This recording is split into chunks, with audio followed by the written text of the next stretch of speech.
익숙하기도 하고 빠른 찬양을 은혜 있게 연주하는 일은 대단히 어려운 일입니다. 그런데 엘피스 앙상블이 오늘 은혜롭게 연주했습니다.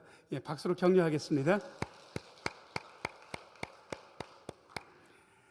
잠시 기도하고 하나님 말씀 듣습니다. 은혜로우신 주님, 이 시간 말씀하여 주옵소서. 말씀 들을 때에 주의 영이 약동하는 시간 되게 하여 주옵소서. 말씀을 들으며 마음속에 기쁨과 감사와 용기가 샘솟게 하여 주옵소서. 예수님 이름으로 기도합니다.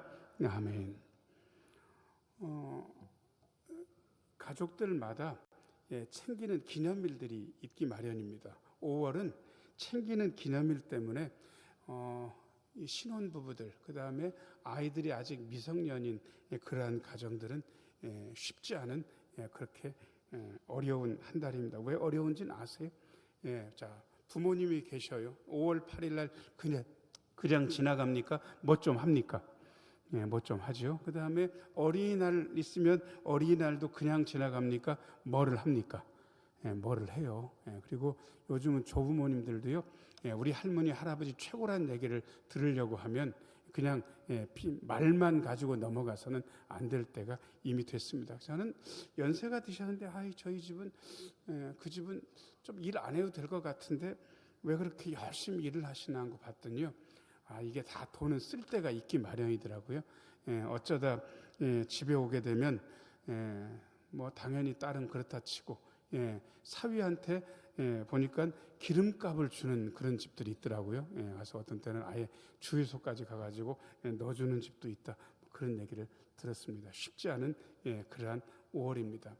왜 이런 마음을 가지고 있냐 그러면 아마 선물을 주려고 하고 선물을 기대하는 마음들을 다 가지고 있는 것 같습니다.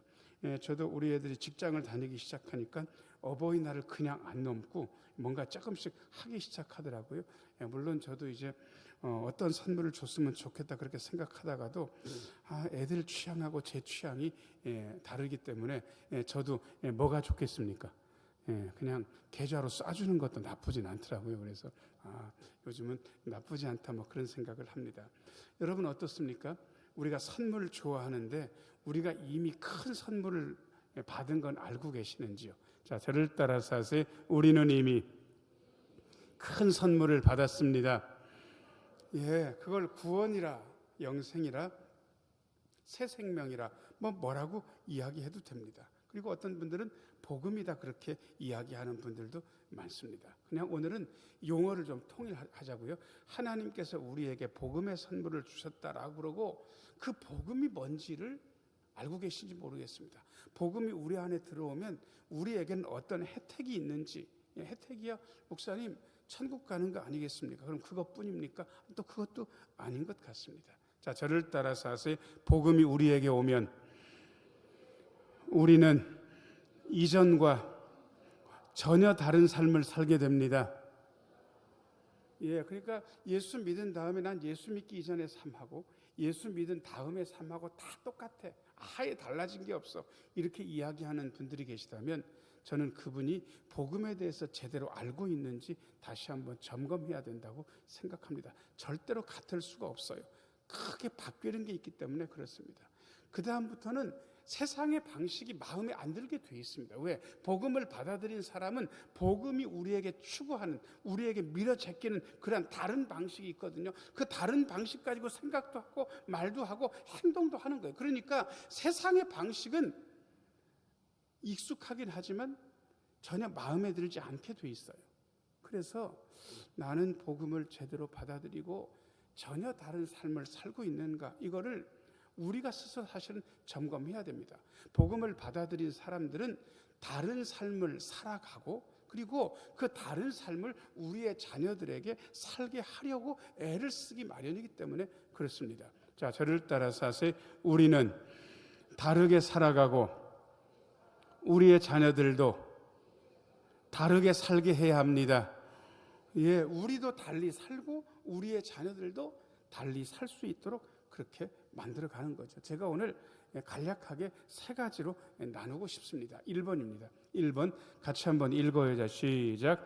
보는 대로 살지 않고 믿음으로 살도록. 자, 저를 따라서 하세요. 우리는 보는 대로 살지 않고 믿음으로 살아갑니다.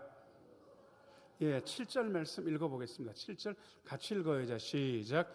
이는 우리가 믿음으로 행하고 보는 것으로 행하지 아니함이로라. 아멘.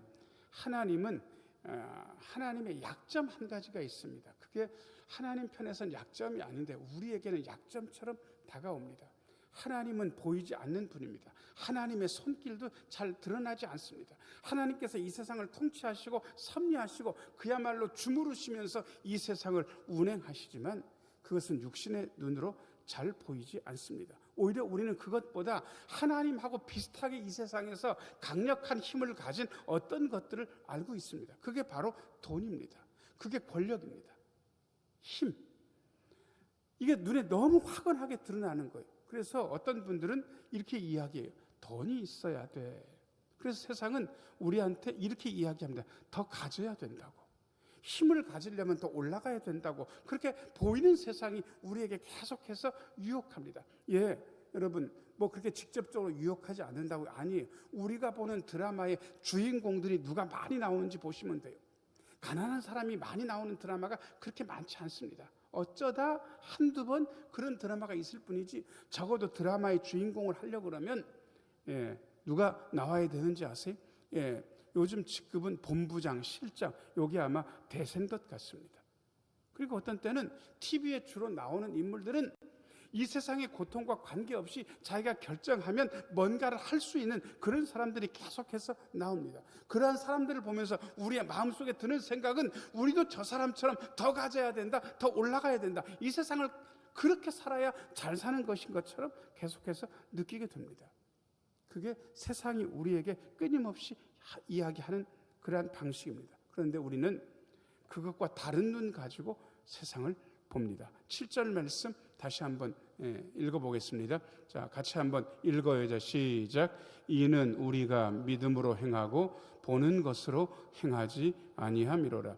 이거를 조금 더 달리 이야기하는 분이 계십니다. 자, 저를 따라서 하세요. 우리는 믿음의 안경을 가지고 세상을 봅니다.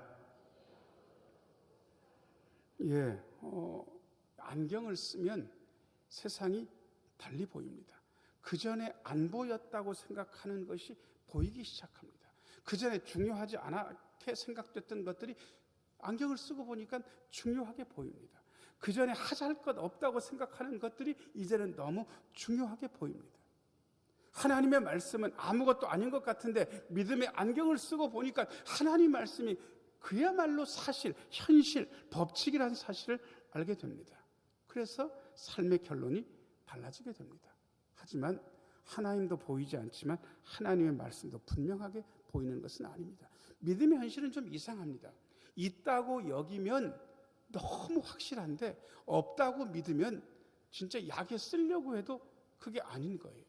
믿음을 가지고 보는 사람들은 저분이 왜 저런 일을 당하는지, 왜 저런 삶의 모습을 가지고 있는지 옆에서 보입니다. 그런데 믿음이 없는 사람들은 우리가 가진 그 생각과 그 결론을 받아들이지 않습니다. 왜? 세상은 보는 대로 살지만 우리는 보는 대로 살지 않고 믿음으로 살기 때문에 그렇습니다. 자, 저를 따라서 하세요. 우리는 보는 대로 살지 않습니다. 믿음으로 살아갑니다. 예, 이게 우리가 살아가는 방식이기도 하고 우리의 자녀들에게 가르쳐야 되는 방식이기도 합니다. 여러분, 자녀들이 아무리 부모의 교육을 받고 자란다고 해도요, 세상이 자녀들과 더 오래도록 같이 있습니다. 여러분, 학교를 보내면 학교는 믿음의 공동체가 아닙니다. 그냥 세상입니다. 세상의 축소판일 뿐입니다. 대학도 마찬가지고 그 다음에 직장 나가면 더 그렇습니다. 그렇게 가고 보니 여러분, 세상의 방식을 자연스럽게 체득하게 됩니다. 부모가 믿음 가지고 하는 이야기는 고리타분하게 들리고 그것은 사실이 아닌 옛날 이야기처럼 그렇게 들립니다. 그러다가 어느 순간에 좌절에 부딪히면 그때서 잠깐 생각합니다. 내가 지금까지 추구했던 방식, 우리 부모님이 고리타분하다고 내가 부정했던 그 방식, 그게 비교가 되는 거예요. 어느 게 맞는지. 여러분, 다시 한번 말씀드립니다. 우리도 믿음의 방식 가지고 살고 우리 어린이들도 자녀들도 그렇게 살 수 있도록 만들어줄 책임이 우리에게 있습니다. 자, 그 다음에 두 번째입니다. 2번입니다. 2번 같이 한번 읽어야 돼. 시작. 주님을 기쁘시게 하며 살도록. 9절 10절인데 9절 먼저 읽겠습니다. 시작. 그런즉 우리는 몸으로 있든지 떠나든지 주를 기쁘시게 하는 자가 되기를 힘쓰노라. 아멘. 이거 벗어나기가 굉장히 힘듭니다. 우리는 일단 내 주관 가지고 모든 것을 판단합니다. 어떻게 판단하냐 그러면 내가 좋으면 좋고 내가 싫으면 싫다. 이게 우리가 가진 판단 기준입니다. 이걸 완벽하게 벗고 나는 싫어도 주님이 좋으면 괜찮다. 내가 좋지만 주님이 싫어하시면 이거는 싫어해야 된다라는 이 생각을 가지기가 쉽지 않습니다. 이거는 인생의 주어가 교체된 분들만 이 사고방식이 가능합니다. 인생의 주어가 아직 안 바뀐 분들은 내가가 주어가 됩니다. 내가 보기에 나는 이렇게 주어를 가지고 삽니다. 그런데 예수를 믿는 순간 이 주어가 바뀌게 돼 있습니다. 자, 저를 따라서 하세요. 주님께서 여러분 인생의 주어가 바뀌셨는지요? 자, 옆에 있는 분들한테 부드럽게 물어보세요. 그대는 인생의 주어가 바뀌었나요? 한번 물어보세요. 자, 시작. 그대는 인생의 주어가 바뀌었나요? 저는 목사님이 자기 교인 어떤 분을 평가하는 걸 들은 적이 있습니다. 제가 여쭤봤어요. 그분을 알아요. 목사님, 그분은 요즘 어떠세요? 목사님께서 이렇게 말씀하셨어요. 목사님, 안타깝게도 그분은 아직도 인생의 주인이 안 바뀌었습니다. 저한테 그렇게 말씀하셨습니다. 제가 실망스러웠습니다. 왜? 아직도 그렇다고. 예수 믿은 지 수십 년 됐는데 아직도 인생의 주인이 안 바뀌었다니. 이게 말이 되는가? 여러분, 제가 설명을 드려볼게요. 자, 우리의 마음 이렇게 있다고 하면 이 마음 안에 예수님이 계시면 무조건 그리스도인입니다. 자, 저를 따라서 하세요. 그리스도인은 자신의 마음에 예수님을 모신 분입니다. 우리의 마음 안에 예수님이 들어오셨어요. 이게 그리스도인이에요. 자연인 아니네. 그런데 그리스도께서 우리 마음에 계시는 방식이 두 가지입니다. 첫 번째 방식은 인생의 마음의 보좌, 왕좌가 있는데 여기에 예수님께서 앉아 계시면서 주인 되신 거예요. 이분은 예수님을 마음에 모시기도 했고, 그리고 그분의 결정권을 예수님께 양도했기 때문에 모든 인생의 결정을 예수님께 의탁하면서 예수님의 결정대로 따르는 분이에요. 근데 어떤 분은 마음 안에 예수님이 있긴 한데 마음 중심에 결정권의 자리에 예수님이 안 계시고 한쪽에 손님처럼 계신 분이 계셔요. 충분히 그런 분 계시거든요. 자, 이분은 돌아가시면 구원 받습니까? 구원 받습니까? 대답을 안 하실 거예요. 아니, 마음 안에 예수님이 있다고요. 그 마음 속에 예수님이 계셔서 돌아가셨어요. 천국 가요, 천국 가요. 천국 가요. 왜? 마음 안에 예수님이 계시거든. 그런데 이 세상을 사는 모습을 보니까 안 믿는 사람하고 별반 다르지 않아요. 왜냐 그러면 이분은 자기가 주인이거든요. 예수님은 손님 같고 자기가 다 결정하고 사니까 세상 사람들하고 별반 다르지 않아요. 그냥 어쩌다 문제가 터지면 예수님께 그 문제를 수습해달라고 이야기할 뿐인 거예요. 근데 진짜 예수 믿는 보람은 어디에서 있는지 아세요? 예수님이 당연히 우리 마음에 계신다 이게 아니고, 자, 저를 따라서 하세요. 우리 마음 중심에 예수님을 모셨습니다. 이분은 결정권자가 자기가 아니에요. 예수님인 거예요. 결정이 달라요.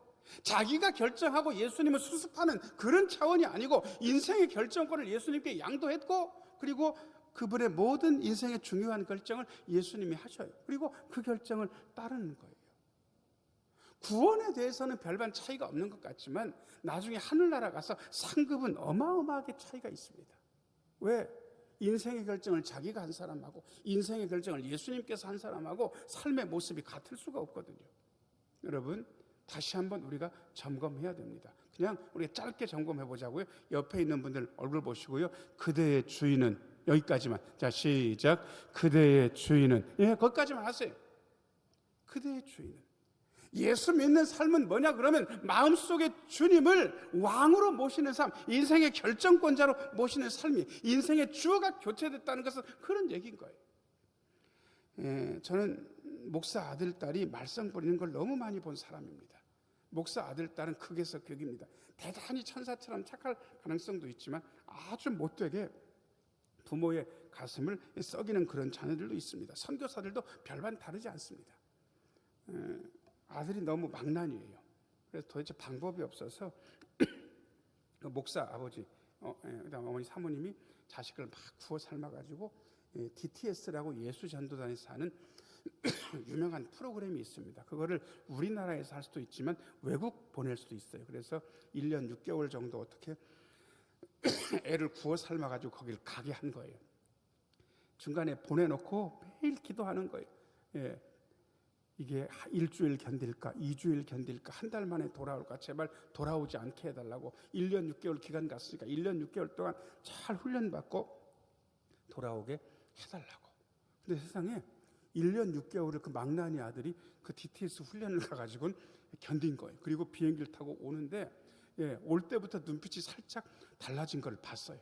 공항에서는 그냥 인사하고 집에 딱 들어와서 사택에 들어와서 앉았는데 세상에 생전 그래 보지 않았던 걔가 큰절을 하겠다고 아버지 어머니한테 얘기를 하더라는 거예요. 그래서 탁 앉으니까 큰절을 딱 하면서 무릎을 딱 꿇더니 뭐라고 이야기했냐 그러면 엄마 아빠 나는 이제 인생의 주인이 바뀌었어요.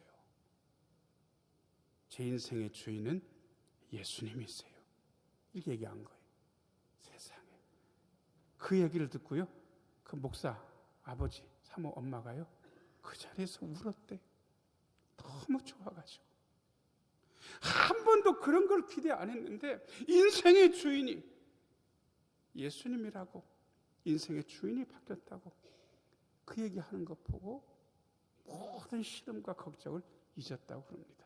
아니나 다를까 사는 게 벌써 달라져 있더라는 것입니다. 여러분들은 인생의 주어가 교체되셨습니까? 여러분들의 인생의 주인, 여러분들의 삶의 결정권의 자리에 누가 계십니까? 그런 분들은 인생의 목적이 다릅니다. 자기 기쁜 대로 살려고 하지도 않습니다. 주님이 기쁘실까? 질문부터도 다릅니다. 10절 말씀, 10절 같이 한번 읽어요. 시작. 이는 우리가 다 반드시 그리스도의 심판대 앞에 나타나게 되어 각각 선악간에 그 몸으로 행한 것을 따라 받으려 함이라. 여러분, 그리스도의 심판대가 있다는 사실을 부인하는 분들이 간혹 계십니다. 세상은 이렇게 살다가 죽으면 끝이다라는 거예요. 죽으면 끝이다라고 믿는 사람들은 그리스도의 심판대를 부인하는 겁니다. 그런데 성경 어느 곳에서도 그리스도의 심판대가 없다는 이야기를 한 적이 없습니다. 섭리하신 하나님, 통치하신 하나님은 사람들의 삶을 보고 계시고 그 삶을 평가하시는 분이다. 평가는 잘했으면 상을 주고 못했으면 벌을 주는 게 평가인 거예요. 여러분, 우리는 그리스도의 심판대를 늘 생각해야 됩니다. 심판대라는 말은 두 가지가 들어가 있습니다. 보상과 처벌이 들어가 있습니다. 자, 저를 따라서 하세요. 우리 하나님은 처벌도 하시지만 보상하십니다. 그럼 제가 단도직입적으로 여러분들한테 묻겠습니다. 여러분들은 처벌받아요? 보상받아요? 큰 소리로 얘기해 보세요. 답을 여러분들처럼 자신 없게 이야기하는 경우는 별로 있질 않아요. 다시 물어요. 여러분들은 처벌받아요? 보상받아요? 보상받아요. 왜요? 그 이유를 잘 얘기하셔야 돼요.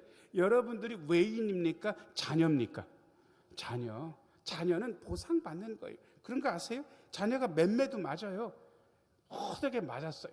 호되게 맞아가지고는 너무 아프고 힘들어요. 그런데 밥 먹을 때가 딱 됐어요. 그럼 아버지가 야, 너 아까 매 맞고 난 너 기분 나빠. 너 밥도 먹지 말고 밖에 가서 나가 있어. 이럽니까? 밥은 또 같이 먹습니까? 밥은 같이 먹는 거예요. 그게 자녀라서 그런 거예요. 자, 저를 따라서 하세요.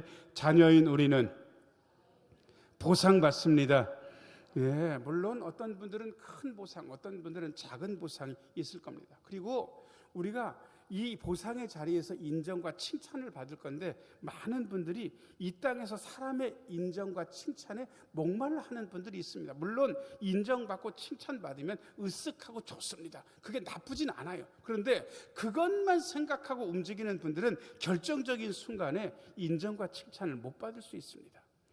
저한테 농담처럼 인사하는 집사님인데 안녕하세요 집사님 그러면 그 집사님 어떻게 봤냐 그러면 저를 씩 보고 웃으면서 글쎄 누구시더라? 농담이에요. 농담. 목사님 저를 모르겠어요. 글쎄 누구시더라? 저는 그분이 그 농담할 때마다 기분이 좀 안 좋아요. 그분 때문에 기분이 안 좋은 게 아니고 제가 또 다른 장면이 막 생각되는 거예요.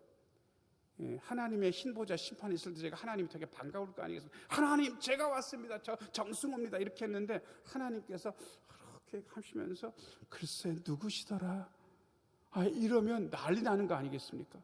그래서 저는 그분이 저한테 그 농담 안 했으면 좋겠어요. 무서워서. 여러분 그때 칭찬받아야 되는 거 아니겠습니까? 그때 주님께서 제 머리를 이렇게 쓰다듬으시면서 야 애썼다.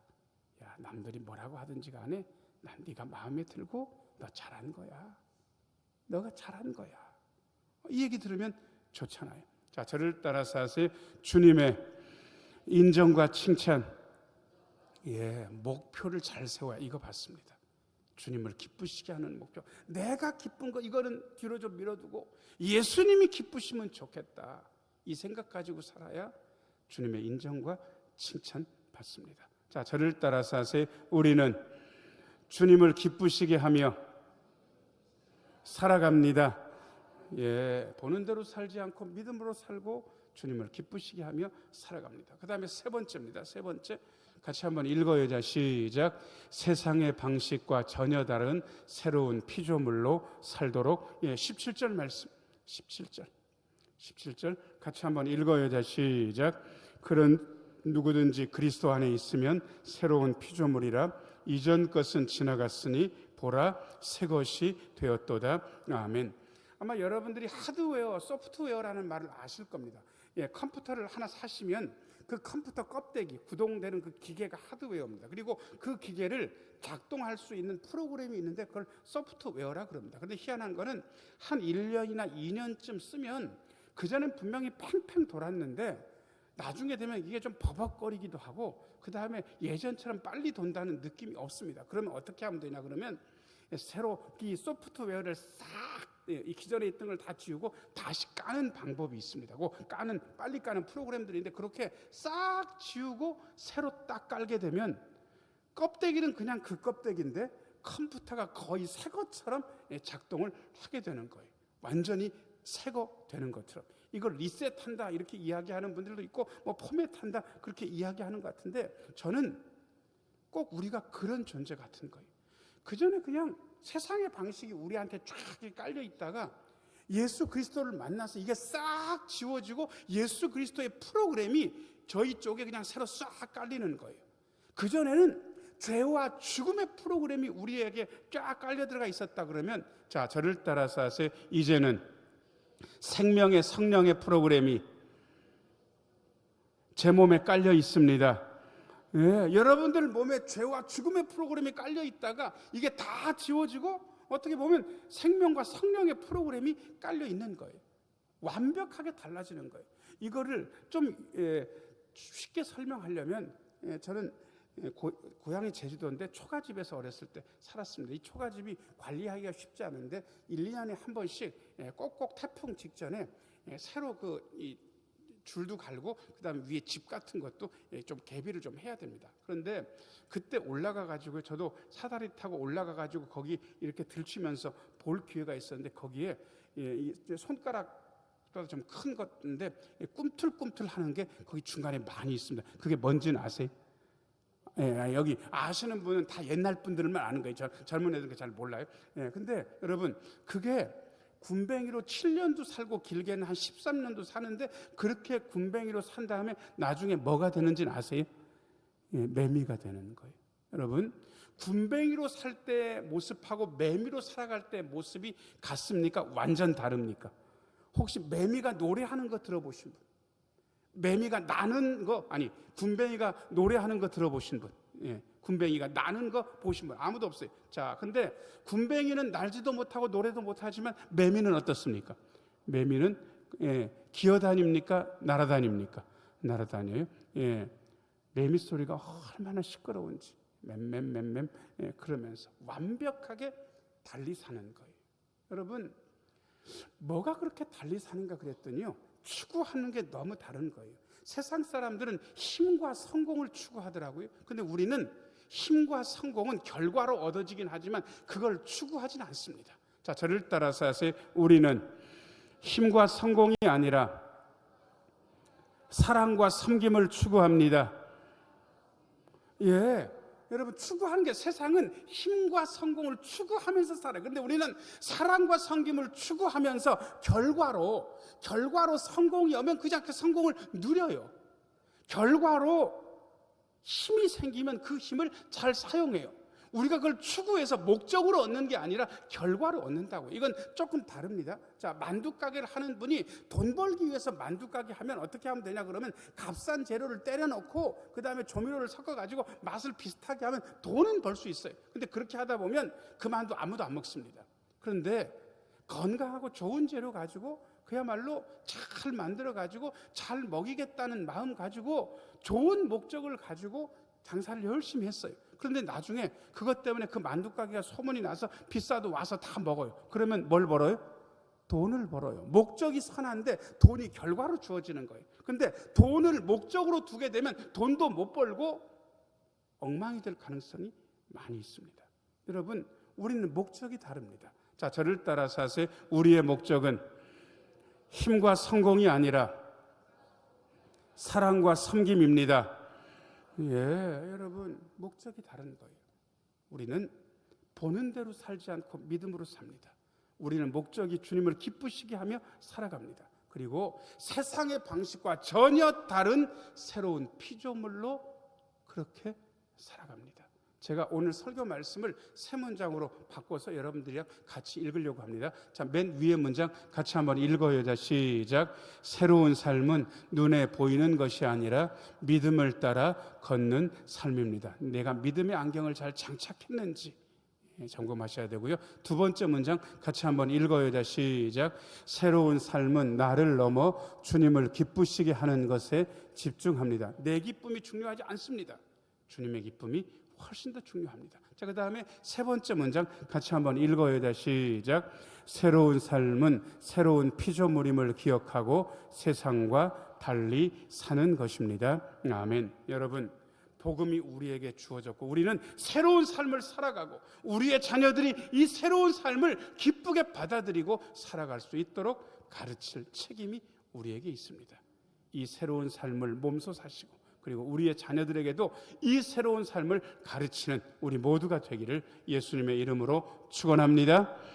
은혜로우신 아버지 하나님, 눈에 보이는 대로 살지 말고 믿음 따라 살게 하여 주옵소서.